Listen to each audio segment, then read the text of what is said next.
Many doctors still believe that Black patients are less likely to feel pain based on false beliefs about skin thickness. There's the myth that Black patients have less nerve endings or that their blood coagulates more quickly.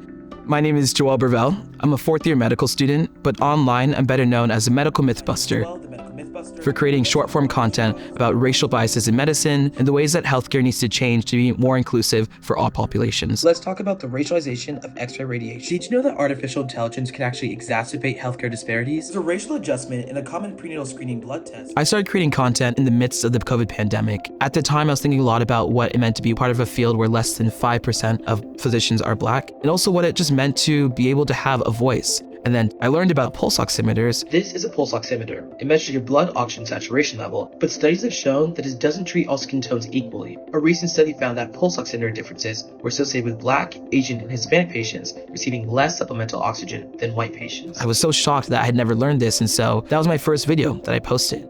And within 24 hours of posting my video, it got over 500,000 views. And there was nurses and doctors saying, I had no idea about this disparity with pulse oximeters, yet I use this device every single day. And on the flip side, there was patients saying, I wonder if this is why my loved one passed away. And reading those comments made me realize that we don't talk about this in medical school or anywhere else.